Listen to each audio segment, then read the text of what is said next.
በጎጃም ቀጠና አርበኛ ዘመነ ካሴን ጨምሮ ሌሎች የፋኖ አመራሮችን እንዲደመስስ ተልዕኮ ተሰጥቶት የገባው ኮሎኔሉ ዙ23 እና ከ60 በላይ ሰራዊቱን በመያዝ ደብረ ማርቆስ ከተማ ሲደርስ መሰወሩ ታውቋል። በዚህ ተነሳም ከፍተኛ ሽብር ውስጥ የገባው ያገዛዙ ጦር ደብረ ማርቆስ ከተማና በዙሪያው ያሉ ከተሞችን እየፈተሸ ሲሆን ነገር ግን ኮሎኔሉም አለመገኘቱን ተረጋግጧል። በአንጻሩ የፋኖ ኃይሎችን አስመልክቶ ኮሎኔሉን አትፈልጉት አታገኙትም እያሉ ነው። በጉዳዩ ዙሪያም ዝርዝር መረጃ ሰናድተናል። በቆይታችን በስፋት ታደምጡታላችሁ። በወሎ ቀጠና በሚግ 23 ጄት የታገዘ ከባድ ውጊያ ሲደረግ ማረጉ ተማረ ክፍለ ጦር ከ20 በላይ ያገዙ ሰራዊትን በመደምሰስና ከ35 በላይ በማቁሰል ታላቅ ድል መጎናጸፉን ማስታውቋል። ተዋጊ ጀቱ ከአፋር በመነሳት የወሎ ምድር እያካለለ ሲሆን ተልዕኮም እነዋር ኮምሬ ወዳጆን ለማጥቃት እንደሆነ የተነገረው። ይህም የመረጃ ጊዜያችን ትኩረት ነው። በስፋት ታደምጡታላችሁ። የአማራ ፋኖ ብሔራዊ ኃይል ሚሊክዝና አሳምነው እዝ አህዶች በጥምረት በተለያዩ ግንባሮች ታላቅ ድል መጎናጸፋቸው ሰምቷል። ሁለቱ ታላላቅ የፋኖ እዞች ያካሄዱትን አጃይብ ያስባለ ኦፕሬሽንም በመረጃ ጊዜያችን አካተናል። በስፋት የምትሰሙት ይሆናል። ይህ ሰንሰለት ሚዲያ ነው። ሰንሰለት ሚዲያም አስቸኳይና ወሳኝ መረጃዎችን እንደሚከተለው ማቅረብ ጀምራል። በቆይታችንም ቀደም ሲል ባሮች ያስደመጥናችሁ ዜናዎች እንዲሁም ሌሎች መረጃዎችን በዝርዝር ወደ እናንተ እናደርሳለን። እናንተም ለቻናሉ አዲስ ከሆናችሁ ሰብስክራይብ እንዲሁም ቪዲዮ ላይክ እና ሼር እንድታደርጉ በትህትና እየጠየቅን በቀጥታ ወደ ዝርዝር መረጃዎች አለፍን። አብራችሁን ቆዩም። ኮሎኔሉ ዙ23 እንደያዘም ከ60 በላይ ሰራዊቱን አስከትሎ ድብዛው መጥፋቱ ተሰምቷል። በምዕራብ አማራ ቀጠና ጎጃም ላይ ዘመነ ካሴን ለመያዝ ተልዕኮ ተሰጥቶት የተንቀሳቀሰው ያገዛዙ ኮሎኔል ነገሩ የተገላቢጦሽ ሆኖ ፋኖች ሽፋን እየሰጡት ካገዛዙ ጦር መክዳቱም ተረጋግጧል። ይህን ተከትሎም በተለይም በደብረ ማርቆስ ከተማ አገዛዙ ከንጋት ጀምሮ ከፍተኛ ፍተሻ እያካሄደ እንደሚገኝ የተነገረው። የአገዛዙ ከፍተኛ ወታደራዊ አዛዥ ኮሎኔል ረሺድ ከ60 በላይ ወታደሮቹና ዙ23 እንዲሁም ሌሎች ከባድ የጦር መሳሪያዎችን እንደያዘም ትናንት ንጋት ላይ ድብዛው መጥፋቱን የገለጹት ወታደራዊ ምንጮቹም ኮሎኔሉ በጎጃም ደብረ ማርቆስ ከተማ ምድብተኛ ሲሆን ኮሎኔሉ ይዞት የጠፋውን ዙ23 እና ወታደር ለመያዝ በሚልም አገዛዙ ከፍተኛ የሆነ ፍተሻ ቢያደርግም እንዳልተሳካለት ነው የተነገረው። እንደ ምንጮች ገለጻ ከሆነም ፋኖ ከርቶ ለወጣው ኮሎኔል ሽፋን እየሰጠ መሆኑን ጠቁመዋል።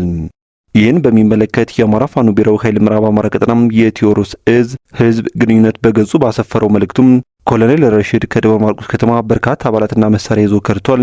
ጀነራል ብርሃኑ በቀለም ፍለጋውን አጧጡፎታል። አትፈልጉት ሴፍ ዞን ውስጥ ገብቷል ሲልም አሳስቧል።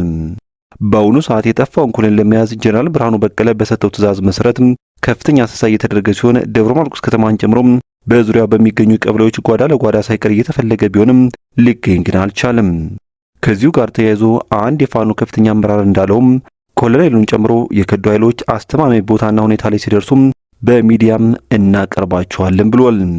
ይህ በእንዲህ እንዳለም ያገዙ ሰራዊት ከደብረ ኤልያስ፣ ደብረ ማርቆስና ማኑኤል ከተሞች በመነሳት ወደ ቸርተክል ሊባኖስ በሶስት አቅጣጫም 8 ዲሽቃ በያዘ ኃይል በመድፍ የታገዘ ጥቃት ለመሰንዘር ቢንቀሳቀስም ትናንት ከጠዋቱ 12 ሰዓት ጀምሮ በተደረገበት የደፈጣ ጥቃትና መደበኛ ውጊያም በርካታ የሰራዊት አባላቱ መደምሰሳቸውን ሚዲያችን ከዙ ህዝብ ግንኙነት ክፍልም ያገኘው መረጃ ያመላክታል። የማዕከላዊ 602ኛ ኮር 32ኛ ክፍለ ጦርን በተወርዋሪነት የተጠቀመው ያገዙ ሰራዊት ተጨማሪ ድጋፍ ሰጪ ይዞ ቢንቀሳቀስም በሁለት ግንባር በተከፈተበት ውጊያም ትስስሩ ተቋርጦ ወደ ኋላ ፈግፍጓልም ነው የተባለው። ጨለማን ከላ በማድረግ ስምሪቱን ያደረገው ያገዙ ኃይል በቴዎድሮስ እዝ በ206ኛ ኮር የ14ኛ ክፍለ ጦር ቃኝና መሐንዲስ ቸርተከል ላይ ባደረገችው የደፈጣ ጥቃት ሙትና ቁስለኛ ሲደረግ በሊባኖስ ግንባር ደንባ ላይ ከፍተኛ ትንቅንቅ የፈጸመችው ጅብላ ሙታራብ ሻለቃም አስደናቂ ጀብዱን ፈጽማለች። የብልጽግናው ጦር በቸርተከል ውጊያ ከባድ ጉዳትን አስተናግዶ ወደ ኋላ ሲመለስ አስከሬኑን ቀብሮ በአንድ አምቡላንስና ፓትሮል ቁስለኛውን ተሸክሞ በመሄድ ላይ ያለ ነው የጅብላ ጀግኖች ታላቅ ጀብዱ የፈጸሙትም ተብሏል። በዚሁ ቀጠና ደንባ ላይ እስከ ምሽት 12 ሰዓት ወደ ውጊያው ቀጥሎም የጠላት ሁለት የጦር አመራሮች ተደምሰዋል ሲል የአፋባሃ ቴዎድሮስ እዝ 206ኛ ኮር ህዝብ ግንኙነት ክፍል አስታውቋል። በሌላ በኩል በወሎ ቀጠና በጀት የታገዘ ውጊያ መደረጉ ተሰምቷል። በዚህም ማረጉ ተማረ ክፍለ ጦር ከ20 በላይ ያገዙ ሰራዊትን በመደምሰስና ከ35 በላይ በማቁሰል ታላቅ ድል መጎናጸፉን ያስታወቀው የአማራ ፋኖ ብሔራዊ ኃይል ምስራቅ አማራ ቀጠና ሚሊክዝ በግዙፉ ላስታ ጀነራል አሳምነው ጽጌ ኮር ስር የሚገኘው ማረጉ ተማረ ክፍለ ጦር ባደረገው ውጊያም ከ20 በላይ ያገዙ ጦር ሲደመሰስ 35 ያሉን ቁስለኛውን ይዞ ወደ መጣበት እግሬ አውጪኝ ብሎ ፈርጥጧልም የተባለው የብርሃኑ ጁላ 12ኛ ክፍለ ጦር 2 ሬጂመንት የ65ኛ ክፍለ ጦር 2 ሬጂመንት ኃይልና የ65ኛ ክፍለ ጦር ሜካናይዝድ በጥምረት 1 ዙ23 እና 4 ዲሽቃ በመያዝ መነሻውን ከላስታ ወረዳ ብልባላ ከተማ በማድረግ ሌሊቱን በመጓዝ የማረጉ ተማረ ክፍለ ጦር ቃኝና 3ኛ ሻለቃና የኮሩን ዘመቻ መምሪያ ኃላፊን አርበኛ ፋኖ ታዘበው ሻምበልን እንዲሁም የስልጠና መምሪያ ኃላፊውን አርበኛ ፋኖ 50 አለቃ መልካሙ ገበየውን አፍናለሁ በሚል ቀቢጸ ተስፋ ወደ 01 ቀበሌ የመሐረነ ክርስቶስ በመጓዝ ላይ እንዳለ ክፍለ ጦሩ ቀድሞ በደረሰው መረጃ መሰረት ዛቢያ ስላሴ ዳቢያና አሞራ ደብር ደፈጣ በመያዝ ህዳር 16 ቀን 2018 ዓ.ም ከንጋቱ 12 ሰዓት ተኩል እስከ አመሻሽ 12 ሰዓት ለሙሉ ቀን በተደረገ ትንቅንቅ ከ20 በላይ የጠላት ኃይል ሲደመሰስ ከ35 በላይ ቆስለዋል ሲል ህዝብ ግንኙነቱ ገልጿል። በዚያው ውጊያ ጠላት የማረጉ ተማረ ክፍለ ጦር ቃኝን 3ኛ ሻለቃና ከላይ የተጠቀሱ የኮር አመራሮችን ለማፈናቀሉ የመጣ ቢሆንም ጠላት ባላሰበውና ባልጠበቀው ራሱ ታፍኖ የማረጉ ተማረ ክፍለ ጦር ቃኝና ሁሉንም ሻለቃዎች በማሳተፍ ጠላት በወገን ክንድ ሲቀጠቀጥ ውሎ ወደ መጣበት ፈርጥጧል ሲል ነው በአፋባ ምስራቅ አማራ ቀጠና ሚኒልክ ዕዝ ህዝብ ግንኙነት መምሪያ በላከው መረጃ ያስታወቀው። ይህ በእንዲህ እንዳለም በዚሁ ቀጠና ከሰሞኑ ያገዛዙ ተዋጊ ጀት በራያ ግንባር በተከታታይ እያንዣበበች ሲሆን ተልኳም እነዋር ኮምሪ ወዳጅን ጨምሮ ሌሎች የፋኖ አመራሮችን ለመደምሰስ የሚል መሆኑ ታውቋል። መነሻውን አፋር ሰመራ ከሚገኘው ሱልጣን አል ሚፍራህ ሐምፍሬ አየር ማረፊያ ያደረገው ተዋጊ ጀት በራያ ግንባር ተከታታይነት ያለው ቅኝት እያደረገ መሆኑን ሚዲያችን ለማረጋገጥም ችሏል።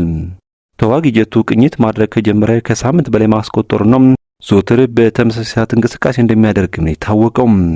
መነሻውን ከሰመራ የሚያደርገው ተዋጊ አውሮፕላኑ ዞትር እኩለ ሌሊት ገደማ ላይ የዞብል የቀዩ ጋሪያም የራማ ተራሮችን ይዞ እስከ ተኩለሽ ቆቦ ዙሪያም አባዊ ጋሪያም ግዳን ዙሪያና በላጎ ተራራ እንዲሆነ አላማጣን አልፎም ከፊል የትግራይ አካባቢዎችን ላይ ቅኝት አድርጎ እንደሚመለስ ሚዲያችን ካሰባሰበው መረጃ ለማረጋገጥ ችሏል። ተዋጊ ጀቱ በራያ ግንባር ከሚያደርገው አሰሳ በተጨማሪ ከሰመራ ሱልጣን አል ሚፍራህ ሐምፍሬ አየር ማረፊያ በመነሳት በባቲ በኩል አቆራርጦ በአምባሰል ተራሮች በኩል ቅኝት በማድረግ ወደ ኮምቦልቻ አየር ማረፊያ እንደሚያቀናና ሰዓታት ባልፈጀ ቆይታ ውስጥም ዳግም ወደ ሰመራ እንደሚመለስ ነው ጣቢያችን ከምንጮቹ ለማረጋገጥ የቻለው። እንደ ምንጮቻችን መረጃ ከሆነም ተዋጊ ጀቱ አሰሳ በሚያደርግበት ወቅት ቦምብ ታጥቆ እንደሆነና በአንድ ምሽት በአንድ ቀጠና ብቻ ከ2 እና 3 ጊዜ በላይ እንደሚመላለስ በመግለጽ ተልዕኮ የፋኖ አመራሮችን ለማጥፋት የሚል እንደሆነም ገልጿል። ይህው ተዋጊ ጀት ከትናንት በስቲያ ህዳር 15 ቀን 2018 ዓ.ም እና ትናንት ህዳር 16 ቀን እኩለ ቀን ገደማ ላይ የወልዲያን አቅጣጫ ይዞ ወደ ትግራይ ክልል በረራ ማድረጉም ታውቋል።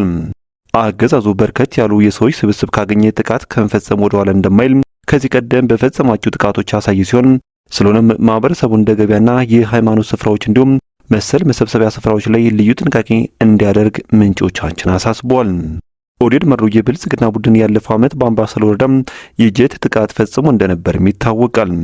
የካቲት 6 ቀን 2017 ዓ.ም መነሻውን ካፋ ሱልጣን አል ሚፍራህ ሐምፍሬ አየር ማረፊያ ያደረገም ሚግ 23 በባቲ በኩል አቆራርጦ በመብረር በአምባሰል ወረዳ 022 ጅብጎዶ ቀበሌ በአንድ የንጹሃን መኖሪያ ቤት ላይ በፈጸመው ጥቃት ህጻናትን ጨምሮ 5 የሚደርሱ ንጹሃኖች መገደላቸውን በቀጠናው የሚንቀሳቀሰው መረብ ሚዲያ በወቅቱ በተንቀሳቃሽ ምስል አስደግፎም ዘግቦ ነበር። በሌላ መረጃችን የአማራ ፋኖ ብሔራዊ ኃይል ሚኒልክ ዕዝና ያሳምነው ዕዝ አሃዶች በጥምረት በተለያዩ ግንባሮች ታላቅ ድል እየተጎናጸፉ እንደሚገኙ አስታወቁም። ሚኒልክ ዕዝ የልጅ ኢያሱ ኮር አሃዶችና አሳምነው ዕዝ የአጼ ዘርዓ ያዕቆብ ኮር ብሩኬ ደምሴ ክፍለ ጦር አሃዶች በጥምረት የብልጽግና ሰራዊት ላይ የተለያዩ ግንባሮች ላይ ድልን ተጎናጽፈዋል። ህዳር 15 ቀን 2018 ዓ.ም በሶስት ግንባር ወደ ማጥቃት የገቡት የእምዬ ምኒልክና ያሳምነው ጽጌ ልጆች በአካድ ግንባር ብቻ የሰራዊት ወታደር አብዛኛው ተከቦ ሲደመሰስ ከፊሎቹ ቁስለኛና ምርኮኛ ሆነዋል። በዚሁ ግንባር ከ10 በላይ ክላሽና በርካታ ተተኳሽ የተማረከ ሲሆን ምሽጉ በጀግኖች ሰብሮ ጠላት ሲፈረጥጥ እየተከታተሉም እንደ ንብ እየነደፉት እንደሚገኙ ይሰማም። በሌላኛው በነጋሽ ግንባር ያለው ምሽግም በመከት ሻለቃ የተደረማመሰ ሲሆን ጠላት ሬሳውን እያዝረከረከ ፈልጥጧል ሲል ነው የዙ ህዝብ ግንኙነት የገለጸው። በሌላኛው በፋርስ ግንባርም ሰበር ሻለቃዎች የብልጽግናን ሰራዊት ውሃ እያስባሉ ሲሆን ነውርጌጡ የሆነው የዘረኛው ቡድን ከደሴ ተጨማሪ ኃይል የጨመረ ቢሆንም ከሌላ ቦታዎችን በመያዝ በደፈጣ እያበራዩ ወደ መጣበት መልሰውታል ብለዋል ህዝብ ግንኙነቱ። በዚህ የተበሳጨውና በእግረኛ ሰራዊቱ ብሎም በሜካናይዝድ ውጤት ማምጣት የተሳነው የብልጽግናው አገዛዝ አየር ኃይሉን በመጠቀም በድሮን ጥቃት የንጹሃኖችን ህይወት ቀጥፏል ሲል የገለጸው ህዝብ ግንኙነቱ በተጨማሪም ቤትና ንብረት አውድሟል ብሏል። የተከበራችሁ ቤተሰቦች ከሰንሰለት ሚዲያ ለሰዓቱ የነበሩን መረጃዎች እነኝን ይመስሉ ነበር። በቀጣይ በሌሎች ዜናዎች እንዲሁም ጥቆሞች እስከምንገናኝ በያላችሁበት የዓለም ጫፍ በሰላም ቆዩ።